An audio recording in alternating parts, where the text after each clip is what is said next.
कि जो है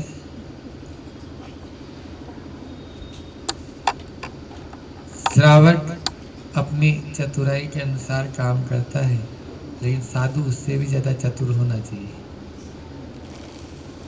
तब ही वो अपने व्रतों को भी सुरक्षित रख पाएगा और श्रावक को भी शिक्षा दे पाएगा।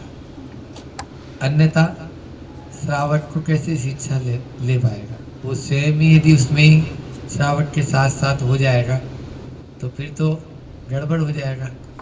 श्रावक तो उससे शिक्षा ग्रहण करने आया है और वो श्रावक से ही शिक्षित हो गया तो फिर तो दोनों ही डूबने की कगार में हो जाएंगे।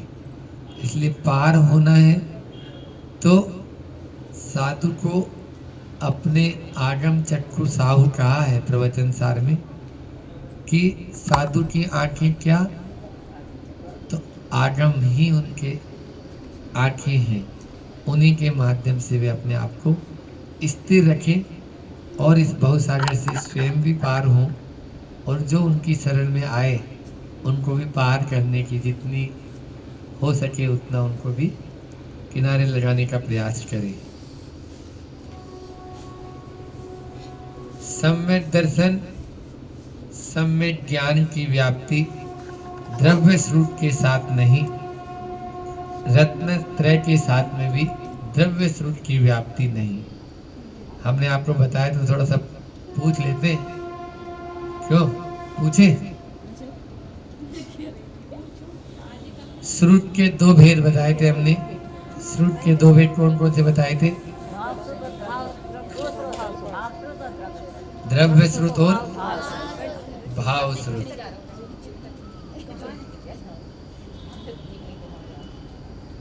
द्रव्य श्रुत और भाव श्रुत। ऐसे लिंग के भी दो भेद हैं। हाँ, द्रव्य लिंग का मतलब जानते हो क्या होता है? द्रव्य लिंग का मतलब बताओ, कौन बताएगा? अब तो अम्मा तो बता ही दी। शरीर आदि नहीं, ये हाँ, द्रव्य लिंग का मतलब होता है जैसे भगवान विराजमान है मंदिर में, वैसे द्रव्य अपेक्षा मतलब यह है कि वैसे नग्न यथा जात मुद्रा जिसको बोलेंगे, इसको बोलते हैं द्रव्य लिंग। ये बाहर से जो हमने वस्त्र उतार दिए हैं वो हो गया द्रव्य लिंग, लेकिन वस्त्र तो फेंके, विष तो छोड़ो, वस्त्र तो छोड़े, विष तो इसमें ही है तुम्हारी किताब में। वस्त्र तो छोड़ो, वस्त्र तो छोड़े, विष तो छोड़ो। सर्प ने विष तो छोड़ो,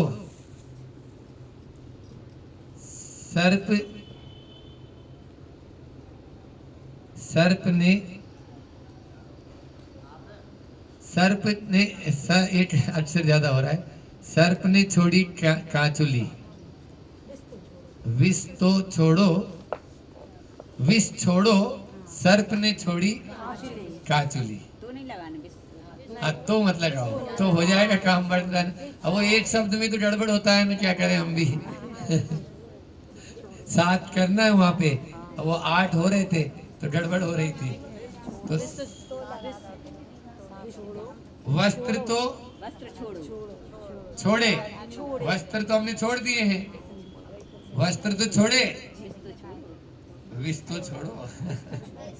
विष छोड़ो, सर्प ने छोड़ी कांचुली। उदाहरण भी दे दिया। जैसे सर्प होता है, वो कांचुली होती है ना, केचुली क्या बोलते हो आप? कांचुली बोलते हैं, कांचुली इधर क्या बोलते हैं?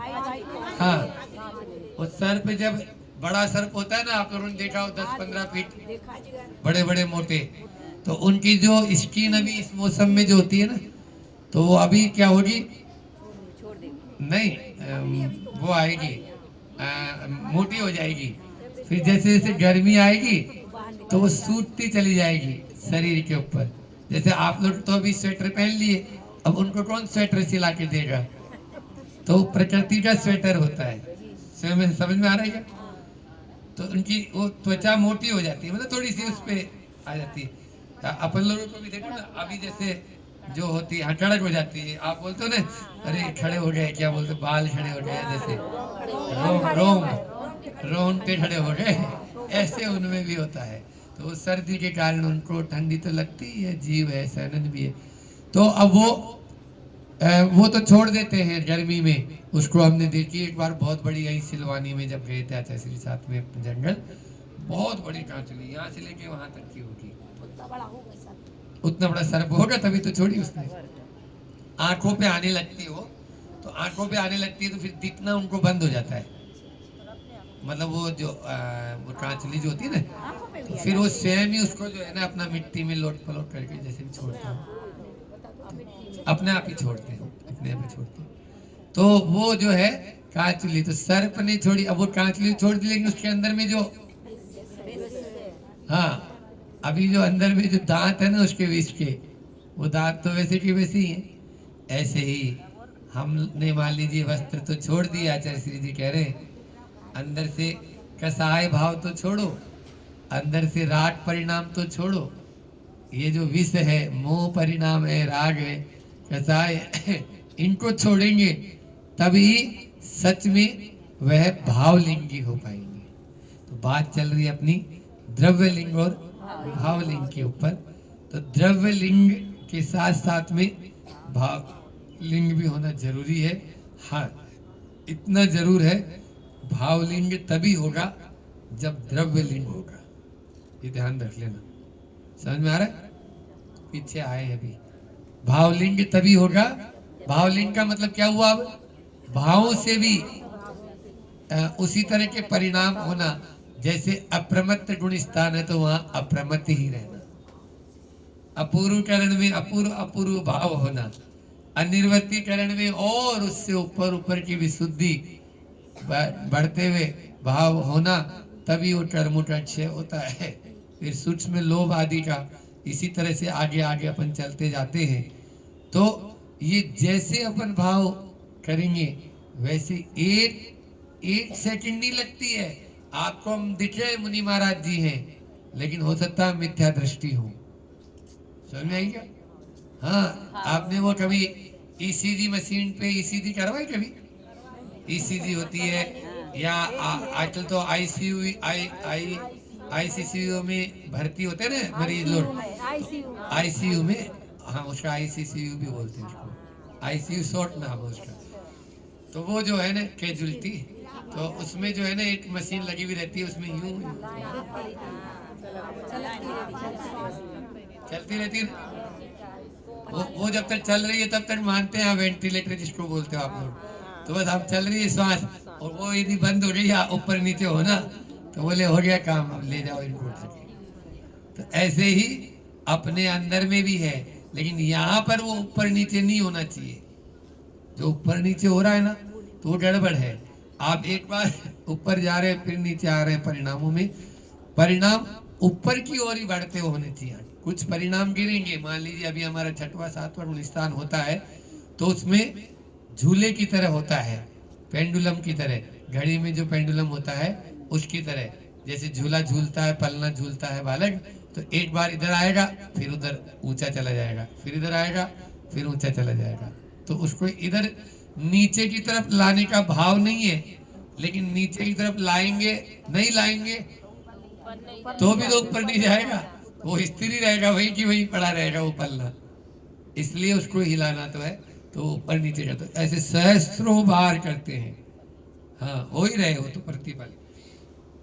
तो मैं ये कहना चाह रहा था कि वो जो भावलिंग का मतलब यही समझ लेना कि जैसे प्रभु के, या जैसे मतलब यानी जो है ना, जिस जिस गुण स्थान के जैसे परिणाम है, वहाँ के भाव है, वैसे ही भाव हमारे होंगे, तब हम भावलिंगी कहलाएंगे। या यूं कह लो कि आत्मा से एक में होना। भावलिंगी का मतलब आत्म दृष्टि, पर से दृष्टि हटा लेना, आत्म दृष्टि रखना। तो यदि जो है हम भावलिंगी हो पाते हैं, अन्यथा भावलिंगी नहीं हो पाते हैं। आज वो नीचे लिखा है ना, क्या लिखा है हमारे कमरे में? बहुत अच्छी बात लिखी है। हाइकू नहीं है। आत्मा मतलब यानी बाहर की तो हम दूसरों की तो दूसरों का तो ध्यान रखे हैं और स्वयं का ही ध्यान अपने आत्मा की ओर हम ध्यान ही नहीं दे पा रहे हैं। आज सुबह प्रवचन में भी बोला था, लेकिन वो दूसरी बात लिखी हुई थी वहां पर। तो वो हमारा कुल मिला के कहना ये है कि अपनी ओर दृष्टि लाएंगे, जो अपने पास में है। एक भजनकार है ना, वो भजन गाते हैं, क्यों पर में सुख खोज रहा रे, क्यों पर का। अरे आज तो क्या बात है, सनाई वाली दादी आज आ गई है।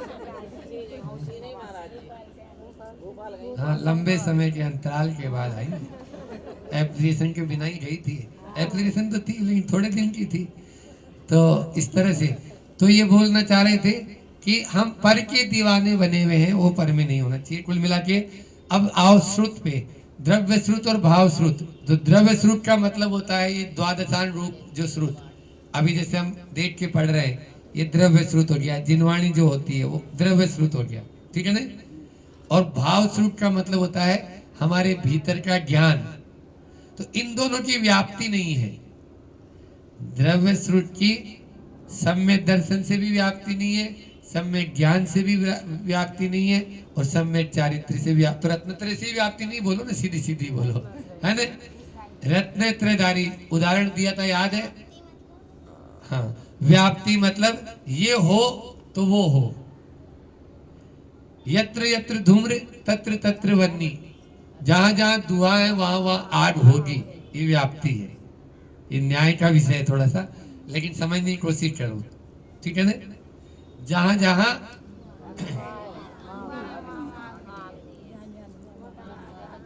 जहां जहां मोदी जी होंगे वहां वहां पुलिस रहेगी, ये व्याप्ति है। जहां जहां मोदी जी होंगे वहां वहां पुलिस होगी। तो वो सब सर्वत्र व्याप्ति है। और गाड़ी ऊपर भी उड़ रहे हैं, हेलीकॉप्टर में भी उड़ रहे हैं, हवाई जहाज में भी, तो भी पुलिस वाला या उनके साथ में उनका बॉडीगार्ड बैठे हुए ही। जहाँ जहाँ आचार्य श्री है वहाँ वहाँ ये व्याप्ति है।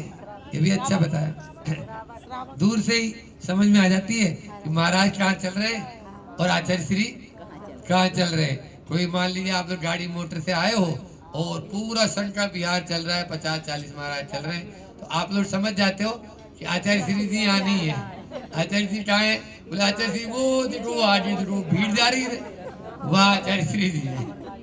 यत्र यत्र धूम्र तत्र तत्र वह्नि, ये न्याय का प्रसिद्ध जो है खूब जगह मिलेगा ये शास्त्रों में। तो ये अच्छा पूछा इस बच्ची ने। तो ये व्याप्ति कहलाती है, ठीक है ना। भोजन करेंगे तो पेट भरेगा, ये व्याप्ति है। तो इसी प्रकार से जहां जहां सम्यक दर्शन होगा वहां वहां द्रव्य श्रुत भी हो, ऐसा कोई व्याप्ति नहीं है। जहां जहां सम्यक ज्ञान हो वहां वहां द्रव्य श्रुत हो, ऐसे कोई व्याप्ति नहीं है। जहां जहां सम्यक चारित्र हो वहां वहां द्रव्य श्रुत हो, ऐसी कोई व्याप्ति हाँ हो सकती है, ठीक है ना, हो सकती है। तो ये मतलब यानी जो है ना व्याप्ति घटित नहीं है वहां पर, दोनों का संयोग नहीं है। अब रत्नत्रय के साथ में भी बता देता हूं, लेकिन भाव श्रुत जरूर होगा। भाव श्रुत जरूर होगा। भाव श्रुत नहीं होगा तो फिर उसको इन तीनों की प्राप्ति होगी ही नहीं। इसलिए भाव श्रुत के प्रति आया तत्वार्थ श्रद्धानम सम्यक दर्शनम, ये तत्वार्थ सूत्र में सूत्र आता है। तो उसके प्रति भाव, उसके श्रद्धा उसकी मजबूत है। इदमेव इदृशमम एव, ये ऐसा ही है, अकाट्य वो समझता है। अन्यथा तत्वम च अन्यथा नास्ति, अन्यथा हो ही नहीं सकता है। कोई कितना ही आके उसको बहकावा दे दे, कोई नोट पाट दे दे, कितनी रिश्वत दे दे, घूसखोरी दे दे, वो हिलने वाला नहीं। तब होता है सम्यक दर्शन। आ रही समझ में? हाँ, ऐसे ही नाम लेने से सम्यक दर्शन नहीं होता कि सम्यक दर्शनाय नमः, सम्यक तो कर दीजिए आप शुरू, बोलो सम्यक दर्शन। आ रहे समझ? हाँ बिल्कुल सही है। देत हो जाए नहीं, ऐसे रट लगाने से नहीं होगा वो। चलो कहानी सुना देते हैं, बच्चे बैठे। कि भाव स्वरूप की और द्रव्य स्वरूप की बात है। श्री कृष्ण के पास में पांचों पांडव पहुंचे, भ्राताश्री चलो अपन तीर्थ यात्रा पे चलते हैं, तीर्थ यात्रा पे चलते हैं। अरे अभी तो मुझे बहुत काम है और अभी दाऊ भी नाराज हो जाएंगे, उनको बता मत देना, अभी कल परसों तो मैं आया हूँ घूम घाम के, क्योंकि वो नहीं आता, वो तो वैसे ही घूमते रहते थे, कभी यहाँ बच गए कभी वहाँ बच गए, किसी कभी उसकी केस सुलझा रहे, कभी उसकी नारी का केस सुलझा रहे, कभी कहाँ पे, तो उनका कोई पता तो है नहीं। तो बोले मैं तो नहीं जा सकता, हाँ लेकिन एक काम कर दो, मेरी ये एक तुमड़ी ले जाओ, इसको तीर्थ यात्रा जरूर कराना। वो एक बार नहाते और उसको 5 बार नहलाते, उसको डुबकी कितनी बार लगाते गंगा में? 5 बार। आ गए पूरी गंगा सागर और काशी सागर और कौन कौन से सागर हैं, उन सब सागरों के बद्रीनाथ केदारनाथ और इन सब की यात्रा करके आ गए, 5 चारों धाम। तो अब आए तो आज तो अपन सब एक साथ मिलके भोजन करेंगे, तो ठीक है, रसोईया को बुलाया, इसी की खीर बना दे जा। अच्छी खीर बना दी और उन्हीं लोगों को पुरस दी, पांचों को, पांडवों को। जैसे वो खाते हैं, क्या खिला दिया हमको ऐसे? अरे आप लोग तीर्थ यात्रा करके आए हो, आज तो आप लोगों का स्वागत किया गया है। ये तो बोले क्यों? बोले वो आप लोग जो लेके गए थे ना तुमड़ी, तो मैंने सोचा उसी खीर बना दे। लौकी की आप लोग हलवा बनाते ही हो, तो लौकी की खीर बनाने में क्या एतराज था? तो बस वही खीर बना दी लौकी की। अब लेकिन वो कड़वी थी, मालूम था ही, कड़वी थी। अब बस वो टूट गए। तो अब शिक्षा देते हैं कि बाहर के स्नान से कुछ नहीं होने वाला, जब तक भीतर के, यही भाव श्रुत और द्रव्य श्रुत है। अब लगा लो, ये द्रव्य लिंग और भाव लिंग है, दोनों में लग जाएगा ये कहानी आपकी, ठीक है ना? तो इसको बोले खूब किया अभी तक तो हमने स्थान, लेकिन अपने मन की यानी उस गंगा में, आत्मा रूपी गंगा में डुबकी कभी अपन ने लगाई नहीं, तो कैसे वो रत्न मिलेगा? नहीं मिलेगा ना। आप 1000 बार लगा लो, समय दर्शनाय नमः, समय ज्ञानाय नमः, समय चारित्राय नमः, लेकिन फिर भी तो होगा, तब होगा, ये नहीं बोल रहा हूं, लेकिन अपन को उसके साथ भाव भी जोड़ना है। वहां पर उसमें कल्याण मंदिर स्तोत्र में बहुत अच्छी आता है, आकर्णी तो हम मैं तो निरीक्षितोपि नूनम च चेत से, हाँ भाव शून्य, मतलब कथ्य यही है कि मैं तो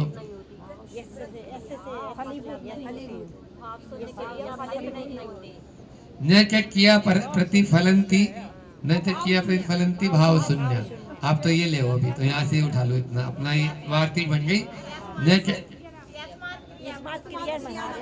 यस्मात् किया न च फलंती भाव शून्य, हाँ न च किया फलंती भाव शून्य भी यही अर्थ दे रहा है कि वह किया जो है फलवती नहीं है, जो भाव से शून्य होकर की गई है। सुन रहे हो नहीं सुन रहे हो? हाँ, वही गड्ढे वाला हिसाब है, हमने तो 40 गड्ढे खोद दिए, पानी अभी तक नहीं निकला है। याद रखो, हमारे उदाहरण तो बहुत सारे हम दे चुके हैं बामुरा वालों को, कितने उदाहरण दे दिए, हम खुद सोचते हैं, लेकिन आप लोगों का पुण्य है, चल ही रहा है अभी उदाहरणों का भंडार, तो चलने दो। तो इस तरह से आगे चलते हैं। साक्षर के कारण 4-5 बच्चे होना हीन समझता है। मैं नहीं बोल रहा, आचार्य विद्यासागर मेरे बाप बोल रहे हैं, सुन रहे हो नहीं सुन रहे हो? आप लोग तो भले ही गर्दन नीचे कर लो, हमें कोई फर्क नहीं पड़ने वाला। ज्यादा पढ़े लिखे हो गए, साक्षर, बिल्कुल साक्षरता अभियान चल रहे हैं बड़े बड़े, मोदी जी के द्वारा पूरे भारतवर्ष में साक्षरता अभियान चलाओ। वो साक्षरता अभियान नहीं, वो निरक्षरता अभियान है। या साक्षर का उल्टा कर दो तो राक्षस भी बनता है। क्या बोला आपने? साक्षर का उल्टा क्या होता है? वही हो रहे हैं, अभी तैयार हो रहे हैं, विद्यालयों में जा जाके राक्षस बन रहे हैं। वो साक्षर नहीं है वहां पे, वो कर्नाटक और आपके तमिलनाडु, कर्नाटक और आंध्र प्रदेश, तमिलनाडु नहीं। तो इन दो राज्यों ने 100% साक्षरता, और बल्कि अब तो ये भी मध्य प्रदेश है, राजस्थान है, उत्तर प्रदेश है, ये भी पूरे पूरे साक्षरता में आ रहे हैं। केरल केरल केरल, अब याद आया, केरल हमने बोला नाम दिया, केरल, केरल में साक्षरता।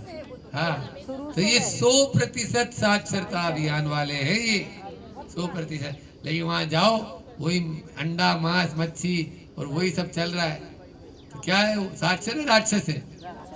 बोलो, ऐसी शिक्षा क्या काम की? आज सुबह आया था कि आज जीव कांड में बहुत अच्छी परिभाषा थी कि जो हित की बात करे और अहित को छोड़े उसको कहते हैं शिक्षा।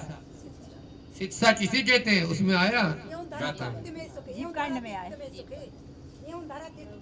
जो यो धरते तो तुम्हें सुखे आ जाएगा। और दूसरा हमने बताया था उस दिन शिक्षक दिवस को कि सा विद्या या विमुक्ति, जो हमें छुड़ाए, संसार के बंधन से छुड़वाए, उसका नाम है विद्या, शिक्षा। आज की शिक्षा शिक्षा थोड़ी है। अब आचार्य श्री जी की बात को लिख लो ले जाके यहाँ से, साक्षर के कारण 4-5 बच्चे होना हीन समझता है, हीन समझते हैं। सासू भी हीन समझेगी और वो मकान मालिक भी हीन समझेगा और महाराज भी हीन समझेंगे और सभी हीन समझेंगे। हाँ, जितने भी, अरे ऐसे हैं कि हाँ ऐसा है, तो ये क्या है। लेकिन जो सही महाराज होंगे, आचार्य विद्यासागर जी के जो शिष्य होंगे, वो तो नहीं समझेंगे, क्योंकि हमने अपने पिताजी के मुझ से कई बार सुना है। हम तो अभी आए थे ना 2-3 दिन पहले यहाँ, कोई तो शादी करके आए थे, विवाह करके। तो मैंने उनको बोला, अब तुम लोगों ने विवाह कर लिया तो पहला नियम तो ये लो कि पहला नियम ये है कि जो आचार्य विद्यासागर जी महाराज जैसा चाहते हैं वैसा बच्चा उनको देंगे, वैसा बच्चा उनको देंगे। आचार्य श्री जी घर में रखेंगे आप बच्चे को, हम नहीं बोल रहे हो तो छोड़ के बैठ जाएगा अपना बाद में। लेकिन जो आचार्य विद्यासागर जी इस बच्चे की कल्पना करते हैं हमेशा बैठे बैठे, उस बच्चे को कौन आप लोग के यहाँ से हो सकता है, तो वो आप लोग करें, दे। वो अभी से ही आप सोचेंगे, किसी को 1 दिन के लिए या 1 घंटे के लिए होटल, कौन सी वो, अरे नहीं वहाँ इंदौर में जो मेन चौराहे पे है ना, जिसमें बहुत सारे क्रिकेटर और वो सब रुकते हैं, बहुत अच्छी होटल है, 5 स्टार 5 सितारा होटल है। तो उस होटल, तो वो 1 घंटे के लिए उस होटल का आप जो है बुलाने के लिए क्या करते हैं, उसके घर पे जाते हैं, घर पे जाके क्या करते हैं, कार्ड दे के आते हैं, निमंत्रण पत्र दे के आते हैं। जिसको हमेशा के लिए अपने घर में रखना है उसके लिए क्या सोचा, बोलो। जो आपके पास में आपकी छाती से जुड़ा रहेगा, लगा रहेगा, पहले पेट में रहेगा, बाद में बाहर भी आपके ही काम आएगा, तो उसके लिए कभी आपने प्लान किया है? कभी आपने सोचा है कौन से इंद्र देव के स्वर्ग से आना चाहिए जीव, कहाँ का जीव आना चाहिए, कैसा जीव आना, कौन समय दृष्टि होता है, कौन मिथ्या दृष्टि होता है, कहाँ से जीव आकर यहाँ पर स्थान ग्रहण कर सकता है। तो ये तो आपने ग्राउंड ही तैयार नहीं किया तो कोई भी आ जाएगा, तो कोई भी आ जाएगा, तो जैसे हो रहा है अभी तो वैसे ही होगा ना। इसलिए विचारों का बहुत प्रभाव पड़ता है। यहाँ पर भी आचार्य भगवंत वही बार बार कहना चाह रहे हैं, उसी को वाक्य में विद्या कहा है, और वही स्वयं का भी कल्याण कर पाएगा और एक जीव के कारण हजारों लाखों करोड़ों लोगों का भला हो जाता है। लोगों का क्या मतलब, जीवों का भला हो जाता है। आज आचार्य श्री जी कर्नाटक सतलगा के उस गांव में जन्मे थे, लेकिन आज इतने जीवों का कल्याण हो गया। अनेकों हम जैसे पापी जीवों का भी वो कर दिया उन्होंने। अरे मतलब यानी पापी मतलब अपने आप देखो, सुनो, आज जो अरियंत परमेष्ठी है ना, वो आज अरियंत बने। हर अपराधी का एक भविष्य होता है और हर साधु का एक अतीत, लिख लो। हर अपराधी का एक आज अपराधी है, उसको अपराधी मत समझो, उसको हीन भावना से मत समझो। आचार्य श्री जी जेल में जाके प्रवचन कर रहे हैं, उन कैदियों के बारे में सोच रहे हैं, इसमें से भी कोई साधु बनने की योग्यता रखता है और साधु बन जाते हैं। और आज जो साधु है उसका कुछ अतीत था पहले, और अतीत सबका काला ही होता है, चाहे वो सिद्ध परमेष्ठी हो, चाहे वो अर्यंत परमेष्ठी हो, चाहे कोई से ही परमेष्ठी हो, चाहे आचार्य परमेष्ठी हो, चाहे साधु परमेष्ठी हो, उपाध्याय परमेष्ठी, पांचों परमेष्ठी हो गई। सबका अतीत कैसा है? ब्लैक, काला। हर अपराधी अब भूल गए हम। हर अपराधी का एक भविष्य होता है और हर साधु का एक अतीत।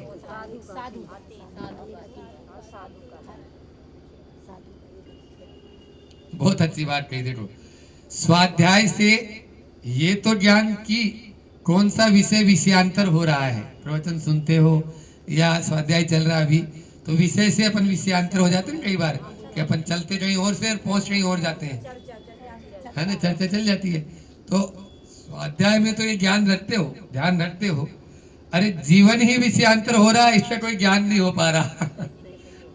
जीवन ही विषयांतर हो रहा है, इसका कोई ध्यान ही नहीं है। समझ में आ रहा है? नहीं आ रहा है। मतलब जीवन का क्या उद्देश्य था, क्या लक्ष्य था, क्या सब्जेक्ट था?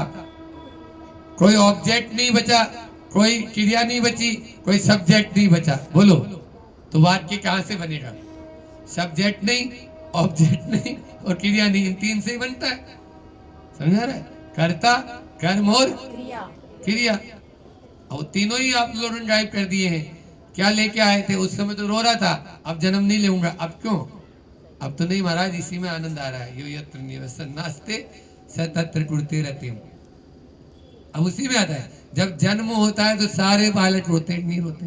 क्यों रोता है? वैज्ञानिकों ने भी ये मान लिया है और इसको प्रूफ कर दिया है कि उसको पूर्व की सब बातें याद रहती है और वो इतना कष्ट पाता है, अब मुझे इस संसार में दोबारा जन्म नहीं लेना है। फिर भूल गए, भूल गए। हाउ महाराज जी आज भी कोई आया था, बोले महाराज जी आप हमेशा मुझे भूल जाते हो। आज इंदौर वाले जो आए थे, आप मुझे याद नहीं रखते हो, इसको याद रखते।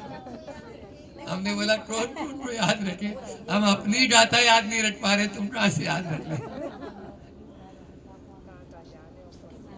ज्ञान ही अप्रभावना का कारण बन रहा है। बहुत अच्छा, सुन रहे हो कि नहीं सुन रहे हो? आचार्य श्री जी का हाइकू बोल देता हूं, बहुत अच्छे से समझ जाओगे।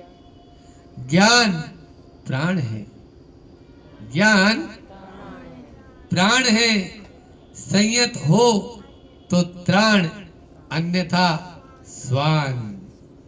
है नहीं हाइकू? और मोटे मोटे अक्षरों में लिखवाए थे सब नेमावर में, कमरों के बाहर। दंडी फंदी तो शुरू से ही रहे अपन तो इसलिए आप लोग यहाँ भी देख लिया होगा ना, सब लगे फ्लैग्स, अरे ये वो, तो करते रहो। हाँ, निष्क्रियाणी चे, ये सूत्री बताता है कि हम सक्रिय हैं, निष्क्रिय नहीं है। सक्रिय है, न सोएंगे न सोने देंगे, न बैठेंगे न बैठने देंगे चैन से। तुम भी अपना काम करते रहो, हमें भी अपना काम करने दो, बस ये होना चाहिए। तभी जाके हाँ देश और समाज उत्थान की ओर आता है। सब लोग एक से ही हो जाएंगे तो कोई भी आगे नहीं बढ़ पाएगा, है ना। इसलिए आगे बढ़ने के लिए किसी को आगे आने की जरूरत पड़ती है। तो मैंने बोला था ज्ञान प्राण है। आचार्य श्री जी का दुआ भी है ना, ज्ञान ही भव का कूल है, ज्ञान ही भव का मूल है, ज्ञान ही भव का कूल, ज्ञान राग सहित अनुकूल है, राग रहित प्रतिकूल, राग रहित प्रतिकूल है, राग सहित, गलत हो गया, राग सहित अनुकूल है, राग रहित प्रतिकूल। हाँ, राग रहित प्रतिकूल है, ठीक है। तो मतलब ज्ञान ही भव का मूल है, मूल यानी जड़। हमें ज्ञान ही भटका रहा है। आप देख लीजिए, जो असंगी होते हैं, संगी और असंगी, असंगी जो है उसको ज्यादा आयु का बंध नहीं होता है, ज्यादा स्थिति नहीं बांधता है वो, है ना, उतनी बांधेगा। उसके उससे ज्यादा कौन बांध सकता है? संगी, क्योंकि ज्ञान है उसके पास में, मन है ना। लगा मन को, लगाएगा तो जा, ये अच्छा है, ये बुरा है, ये ऐसा है, ये वैसा, 7 मिनट तक पहुंच जा आराम से, कोई दिक्कत नहीं है। उसको सीट ही नहीं मिल रही, संगी को वहां पे एबिलिटी नहीं है, और ये जा रहा आराम से नॉन स्टॉप। क्यों? टिकट है इसके पास में, ज्ञान है, और ज्ञान भाव का कूल किनारा है। कूल यानी किनारा। ओए टाइम भी देख लेना। ओए हम तो आज बोले ही जा रहे हैं, तो रोज ही बोलते हैं, खैर तो ज्ञान का प्रतिकूल है। प्रतिकूल मतलब वो अनुकूल और प्रतिकूल कैसे है कि ज्ञान सहित राग सहित है तो वो प्रतिकूल है, और राग रहित है तो अनुकूल। ऐसे लगाना, इसलिए वो आप बोल रहे थे ना, राग से रहित होना चाहिए, राग से रहित होना चाहिए। और यदि रहित जोड़ेंगे तो उधर गलत, वो गड़बड़ कर दो, तो मतलब एक जगह बनाना पड़ेगा। राग से सहित यदि दोनों जगह जोड़ रहे हो तो अनुकूल और प्रतिकूल जोड़ सकते हैं। जैसे आप बता रहे थे कि राग से सहित मतलब जिस ज्ञान में राग है वो क्या करेगा? चिपकाएगा। और क्या करेगा? अरे फेविकोल का जोड़ है, टूटेगा नहीं। तो राग से सहित क्या है? प्रतिकूल। और राग से रहित अनुकूल। समझ में आ गया? राग से रहित अपने ज्ञान को बना ले हम, बस ज्ञाता दृष्टा रह जाऊं, मद मत्सर मोह विनस जावे, हूँ स्वतंत्र निश्चल निष्काम, ज्ञाता दृष्टा आत्मा। इसमें भी है, मतलब अलग अलग है। इसलिए आप जहां से उठाना चाहो वहां से उठा लो, लेकिन सबका कंक्लूजन एक ही है कि राग के साथ में होगा उतना ही उतनापन। जितना जितना आप मीठा डालेंगे ना, मतलब गुड़ डालेंगे, उतना ही मीठा होता चला जाएगा। खूब डालते जा रहे हो, क्यों? आदत पड़ी है, आदत पड़ी है ज्यादा खाने की, तो उसको आपको छोड़ना पड़ेगा, छोड़ना पड़ेगा।